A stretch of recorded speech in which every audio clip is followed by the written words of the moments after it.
obviously we've been through this before with the money management and with our presentations previously. We've got a trend following now.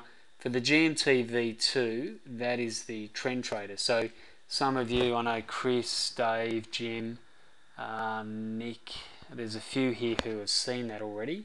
So what I wanted to do tonight is at the end of this session, if you just want to email me back whether you're keen to be involved in the group moving forward, and I will organise a strategy for you to run with. So you've just got to kind of find out what it is that you want to look at, develop, because part of the process or part of the role of being in the group is to contribute. So it's not just about, oh, here's a strategy and you just run it on TradeStation and that's it. We want people to be contributing, and the idea is that we're going to have a Wednesday weekly session where we get together as a group. We'll have an open mic forum. We'll have different people presenting every week. So I already know we've got a couple that are keen to put forward some ideas that they've come up with, which is great. So you're going to get some really good, interesting information, because some of the people who are coming on board, particularly because the systems are designed to trade multiple markets, they've got a lot of experience in trading different strategies, different markets, and that's been great. So it's very exciting. So as I mentioned before, the trend trader is one of the strategies we trade. Then we've got the counter trend. Now the counter trend or reversal type strategy, I've used price and volume in the strategy I've got. So I've used those two key pieces of market information, volume and price. So that counter trend trade, which is running at the moment on the DAX Live, is doing exceptionally well. That's a strategy I like. If you're a keen volume trader, then you'll probably be interested in that as well. Now breakouts, I know some of you have got a soft spot for the breakout trades or breakout strategies.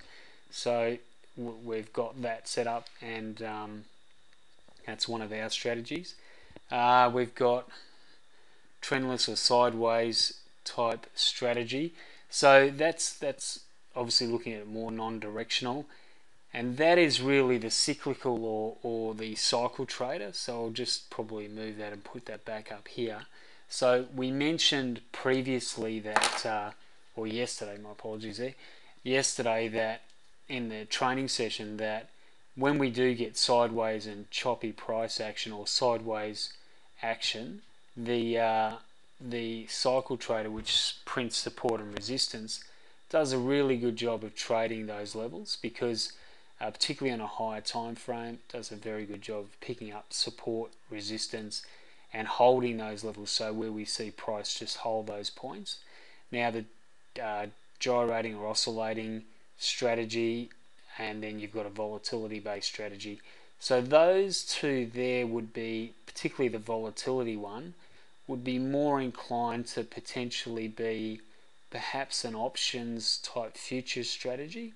So maybe using the futures and an at the money options position to trade volatility. But there's a few ways in which we can develop strategies up there, and I'm happy to talk to you about that. So there's some of the things we've got. We've obviously got the pullback as well to add to that.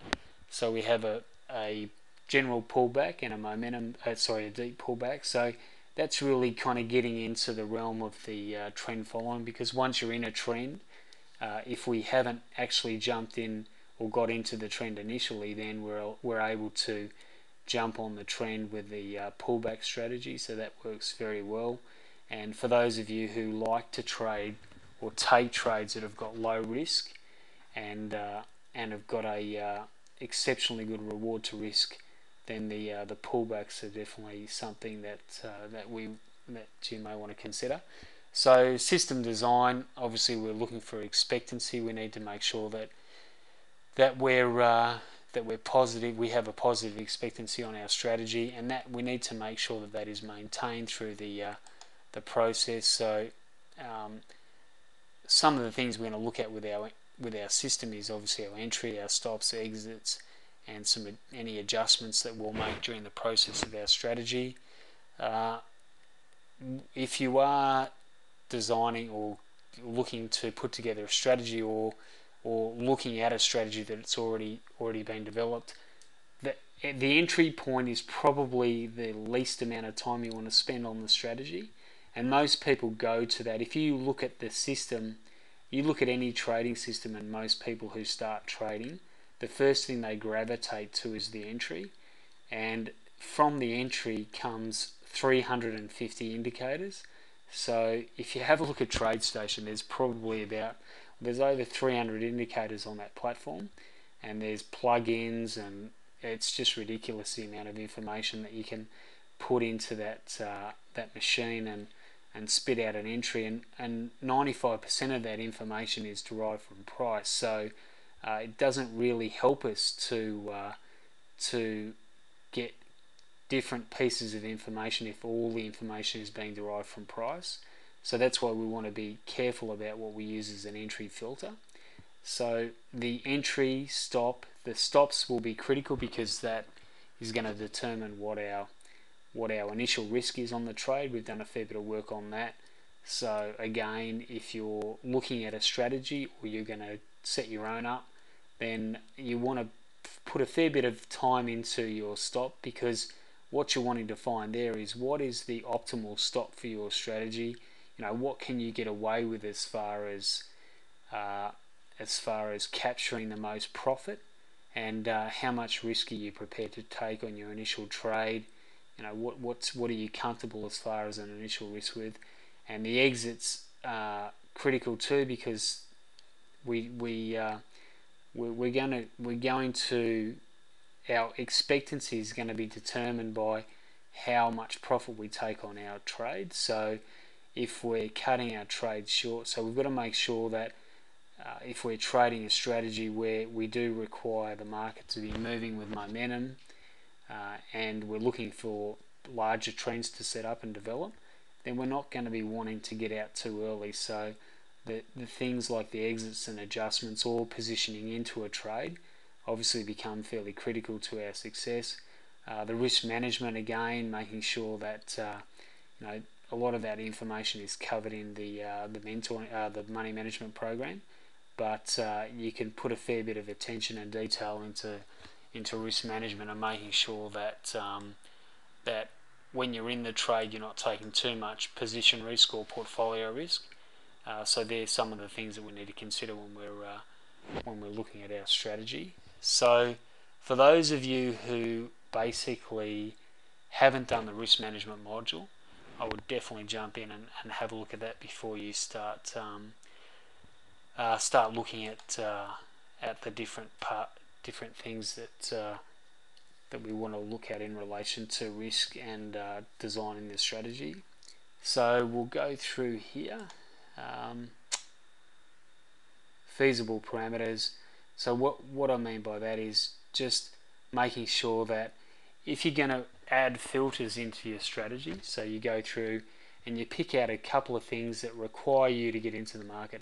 Now this is a good example of this, is that if your strategy requires you to be trading, say, a breakout of the high of the day, say we had our previous high, the previous day's high, and your strategy is very simple. It requires a breakout of the previous day's high as your entry to go long. Then we just want to make sure that the parameters set up that you put into your strategy are not conflicting or are too complex for you to potentially automate. Because what the advantage we've got here is that we're going to have Mike working with us. So Michael's going to be on board to help us develop these strategies and improve what we've already got. So he's been the one who has been developing all the work on our V2 strategy. So where we develop up new ideas or put together modifications to what we've already done, then those changes or improvements will be taken care of by Mike. So that's an exciting part of this process. Now, sensible timeframes. Obviously, if we're in Australia, so there's going to be times of the day in the US that we're probably not going to be able to trade, and as much as we want to, that's probably not going to be feasible. So the other thing is too, even if you are running automation, you really want to be just keeping a bit of an eye on it, even if it's just to monitor it and just make sure everything's going well. I like the idea of just checking it. See, the goal with having a strategy automated is that you're not having to physically put the trade on. So a lot of the time when we're trading, we or not a lot of the time, but we potentially have that, the potential of trade error or trade execution that always lingers there potentially if we've got faster moving markets. So our goal for the automation is to have it there so it takes the trades regardless, but and it's not going to replace our manual trading because there will still be manual trading that we'll do, but we've just got to make sure that we keep an eye on things to allow us to get into trades and also monitor the data to make sure that's running well. But there are a couple of things that we've developed over the last 6 months just to as kind of a circuit breaker for protection more than anything, because there was a time, and I think Chris, you would have probably seen this as well, where TradeStation printed, I think there was a couple of people in the room, TradeStation printed a series of very peculiar tick data over like probably about a 15-minute period, and it was just a block of tick data. Now, if you're running automation, that you don't want to get triggered into 4 trades that, or 10 or 15 or 20 trades, that are just going to decimate your account because the data's bad. So you've just got to have you've got to look at the idea there is you look at your strategy and you determine what is the maximum circuit breaker or losing trade sequence you'll allow the strategy to go into before it actually turns itself off. So there might be a dollar amount or a trade amount that it automatically just shuts down on, and all of the platforms that you trade pretty much now, because of the technology, have that capability. I know that the Infinity platform does, and so does TradeStation. So it just allows you to have that extra level of protection. Now, testing. Sorry, I'll just jump forward. System development. We need to make sure that our data is good. So, no data is going to be perfect data. So if you're wanting to do this process with absolutely meticulous data feed and historical data, well, unfortunately that's not a reality of the markets. The data isn't perfect, but what you're looking to do is you're looking to find a consistent pattern or formation or process or event or move that occurs in the market or the market you're specifically wanting to trade, that allows you to pick up or develop an edge or confirm your edge based on the move that occurs in the market. So really it's all about those repeatable patterns, the time of the day, and making sure that that whatever it is you've selected as your indicator or your entry point, that those things allow you to get into the market with an edge that is validated based on your data. So what you're looking to really do is you're looking to take a data set and just determine what it is and what it is that your strategy is, and what market and time frame and time of the day gives you the best edge based on your concept. Because at the end of the day, you're really putting in place a concept to trade, or a strategy to trade, and the first thing you need to do is just confirm that concept you've got, whether it's you like the idea of a breakout, or you like the idea of seeing double tops and double bottoms, whatever the concept is, that it actually holds some type of edge in the market. Because and for us to manually test that, we would need to do that initially, and then obviously developing a strategy around that. So selecting the indicators is, as I said before, that's probably something that you can spend some time on, but most people spend a ridiculous amount of time on this part, and put way too much energy into that, whereas really it's important, but it's not.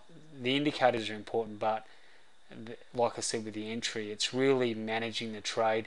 And as we know from our money management program, it's really getting, once you've got the concept in place and you've got the time of the day and the edge worked out, then it's all about taking advantage of the moves that occur, working your expectancy, and then building your account based on your money management plan, your trade plan, and your money management plan. So one thing to avoid, obviously, we need to identify markets. That's part of our process. What we're wanting to do is find out what's hot, what's not. So you'll see that markets come in and out of running well to potentially having a little bit of downtime, and then the volatility will pick up. And we see this every single